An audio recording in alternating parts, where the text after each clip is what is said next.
Hello, everybody, and welcome to another Frame It Friday. Today, I am standing up. My lighting is going to be a little bit different. I got a light here and a light here. I need to figure out how to get more light coming this way because it's looking a little bit darker today. So we're going to work our way through it and deal with it. So hopefully you can see. Looks like you can see. Guys, my name is Sam Stevenson. I am a guy who did a bunch of framing, a bunch of engineering, a bunch of nerding, all that kind of stuff. Built a few things here and there. And now I talk about how we are going to analyze the framing of something on paper. That way we can have an idea if we're going to be framing it, where do the beams go, what size the beams, all that stuff.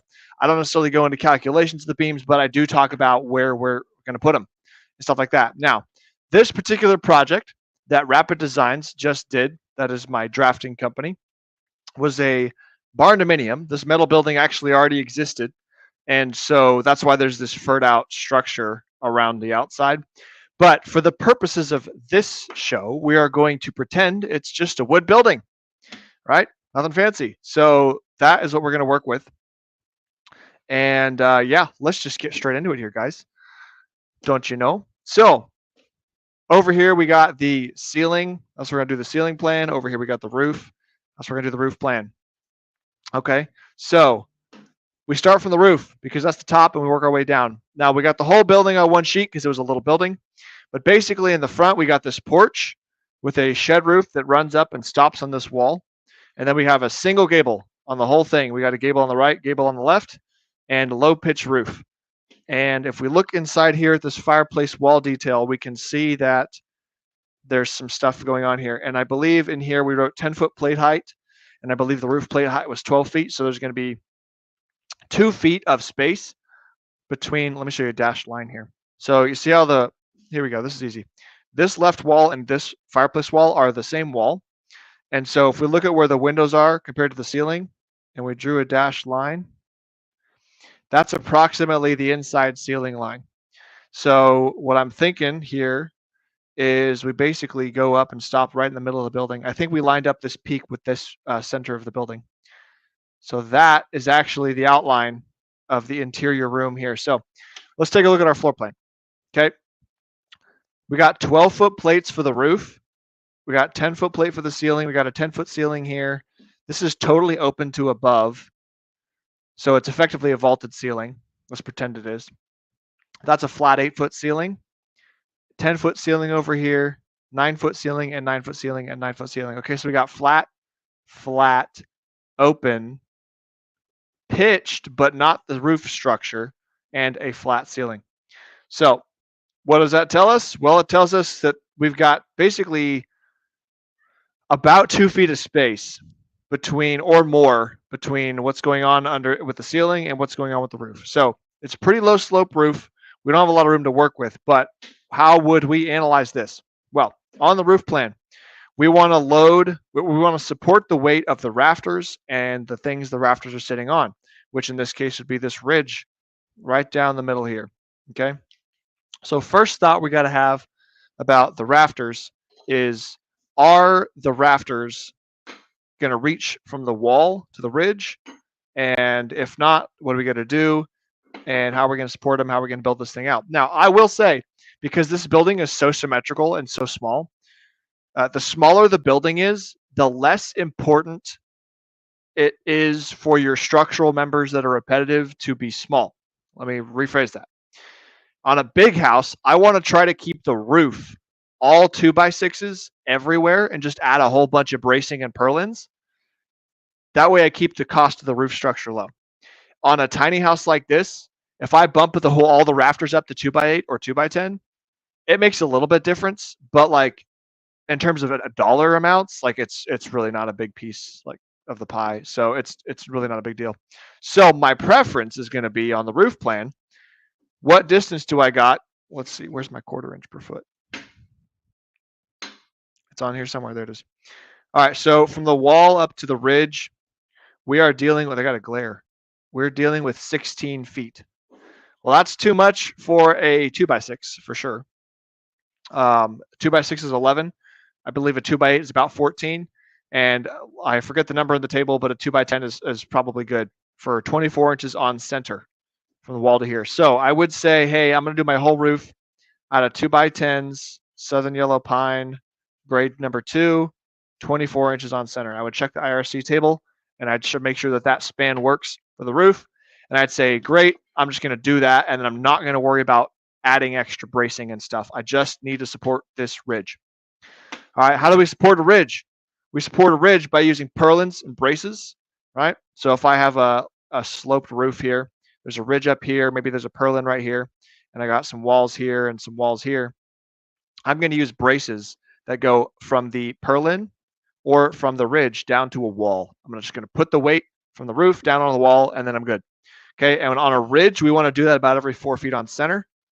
On hips and valleys, we want to do that about 6 to 8 feet on center, depending on how much weight is going on that particular valley. Okay, so if those are the ones I need to support, I have a super easy job here because I have walls everywhere. So like I got a wall right there, I got a wall right there.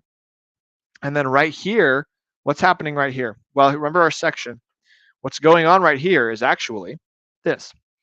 Right at this wall, the ceiling turns and goes flat 10 foot. And this is a sloped ceiling following the pitch of the roof, starting at a 10-foot plate, right? So if we sectioned it this way, this was 10 feet right here. We're going to go up following the pitch of the roof to the center. And there's actually a wall that's 10 feet right there. So what's going to happen is this dashed line represents where that, well, about where that thing is. Technically, it's a little bit, it would have been moved, but not important. But we're going to add bracing from the ridge down to that wall right there. And there is no wall in this particular section. So there would be a beam. So there, you know, cross section, you'd run a beam across there. And since we know we have to run a beam, let's just put that beam right in here. And we'd say, yep, right underneath the ridge, we're going to run this beam over just like that. It's going to catch that. So that takes care of the ridge. That is super simple. What other pieces of roof do we have to deal with on this house? Well, not very much. We have this section up here in the front. This is going to be super simple because it's running from the line of beams that do the front porch, and it runs up to this wall, and there's going to be a ledger screwed or nailed to the wall, and it's going to receive all of the rafters. So they're going to be super short. It's like an 8-foot span. All right, so that's super simple. This is not very far, so we could use 2x6s here on the front porch. You know, say something like that. All these are 2x6s. And 24 inches on center, you know, all this, the grade, species, whatnot stuff. We'd say, you know, all these rafters are doing this. And of course, these rafters are going this way. Okay, so if these rafters are doing this, where are the other beams? Well, the other beams are the porch beams going between all of the posts and around like that. Now, I have seen most framers, when they're doing a porch like this, they actually prefer, oh, there we go, slightly out of view. Bummer. So the beams go around the porch like that. So that was only an 8-foot span. So I have seen most framers, when they build beams out like this, they're going to actually like interlock all of the beam plies together. So if I was an engineer and I went in here, I would say, I would analyze this one spot right here, and I'd say, what is that span? What is the tributary width of all the load on top of that beam from that one spot? There's an overhang on the roof. Okay, what's all the area on top of that? What's all the load? What's all the weight numbers? And that's going to give me a certain beam size. Now, when they actually build it, let's say that has to be 3 2x10s. Okay, so if I were to draw a section of 3 2x10s, you'd have one, and you'd probably, well, it's a porch, so you don't have to shim it. You don't have to shim it. So you just put 1, 2, 3 2x10s together. You'd screw them from both sides, make sure it's nice and straight and tight and all that good stuff, and you just slap it on top. Now,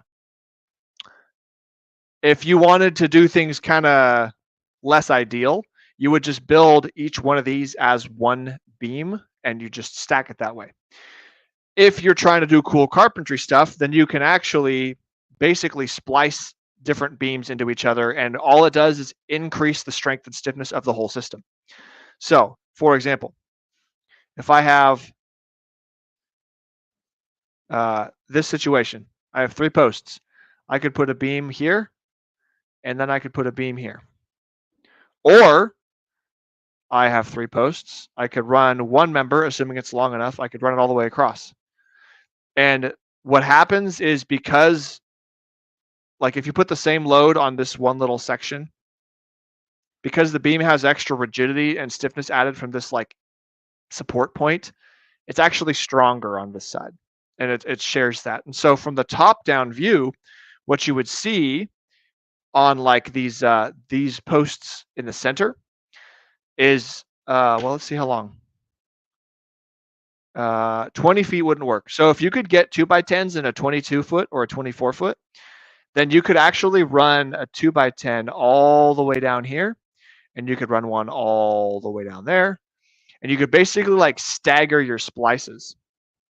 And then like it just makes the whole thing lock together into one system. It also makes it easier to keep it all straight because you're using longer pieces and all that good stuff. All right. So that's a little note about that. A little extra detail that we don't normally go into. But we got time because this is a little house. All right.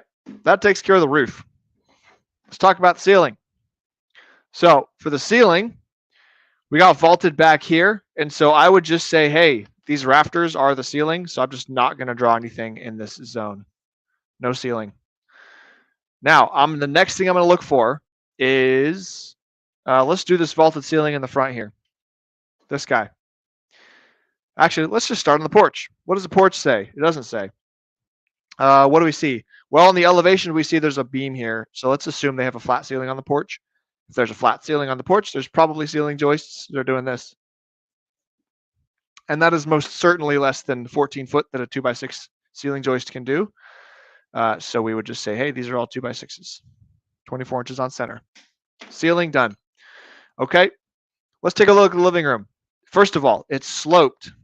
See this? It's going up from this wall up to here, which means we're going to run them this way.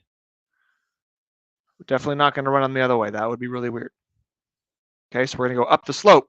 Now, the other thing is that because we're going up a slope and that's exposed sheetrock ceiling, we can't put a beam anywhere in here easily. And so we're just going to use a bigger member to span the 16 feet. In this case, a 2x6 would go 14, and we're at about 15 feet. So we could bump up the 2x8s, and that would get us, I think, over the limit. So we could say 2x8s in this room, here to here. All right, that looks like 2y8. Okay, so we do 2x8s in this room. That would cover us going up the slope. We know we have this beam over here. We're going to change colors. We're going to go to pink so the beam stands out. There's a beam defining that edge. All right. So they would go up there and they would just like metal hangers or whatever straight on that beam. Good to go there. We got flat ceilings all the way through here. Super simple, no far spans. So I basically just pick a direction. It does not matter what direction because all the spans are short. And I don't see an attic access door because there's a storage up here. That's right. Stairs to attic. That's how they're accessing it. I would actually turn the direction. I'd go this way and I'd just run those all the way through. And that would be the ceiling. Super simple. If they're going to store a bunch of stuff up here, then you might want to bump up the sizes of those joists as per IRC tables and stuff like that. But super simple design there. And of course, you never want to forget about all your headers. You're going to have headers in all of your doors and windows. That's a pocket door, so that's a wider header. Don't forget about that. Those pocket doors are sneaky. There's another one. Okay. The pocket door header is twice the size of the door because a pocket door is an assembly. Okay. There's a window right there. Oh, wait, that's a niche, but same principles applied. Okay. And that looks like all the headers. Oh, no, there's a little one right here. Okay. So that's how you analyze the structure of your thing. You start from the top. You say, hey, where's my roof bracing going? What do I need to hold up? Where's the weight going to sit? And then where do I need to put beams in? And then what direction can I run my ceiling joist that makes sense? And what are the headers like inside the walls? How is the weight being distributed? Is there any point loads from beams on headers? Anything like that?